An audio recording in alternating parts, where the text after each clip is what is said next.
ጤና ይስጥልኝ። ዛሬ ደግሞ ይዤላችሁ የቀረብኩት 5 የቨርቹዋል ኦቲዝም ምልክቶችን ነው።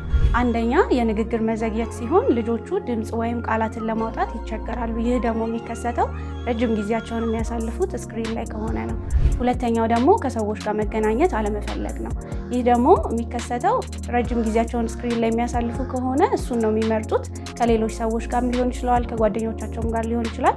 ጊዜ ማሳለፍ አይፈልጉም፣ ብቻቸውን ነው መሆን የሚመርጡት ማለት ነው።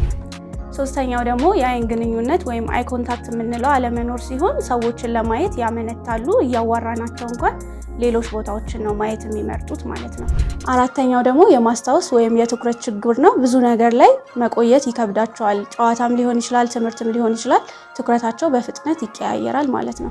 አምስተኛ ደግሞ እንቅስቃሴና ባህሪያትን መደጋገም ሲሆን አንድ ነገርም በተደጋጋሚ ያደርጉታል። ለምሳሌ እጃቸውን ማንቀጥቀጥ ሊሆን ይችላል፣ ወይም ደግሞ መዞር ሊሆን ይችላል። በተደጋጋሚ እነዚህ ነገሮች ያደርጋሉ ማለት ነው። እንደዚህ አይነት ምልክቶችን ልጆች ላይ ካየን በአፋጣኝ የስክሪን ታይማቸውን መቀነስ ሊሆን ይችላል፣ ወይም ደግሞ ሙሉ በሙሉ ማቆም አለብን ማለት ነው።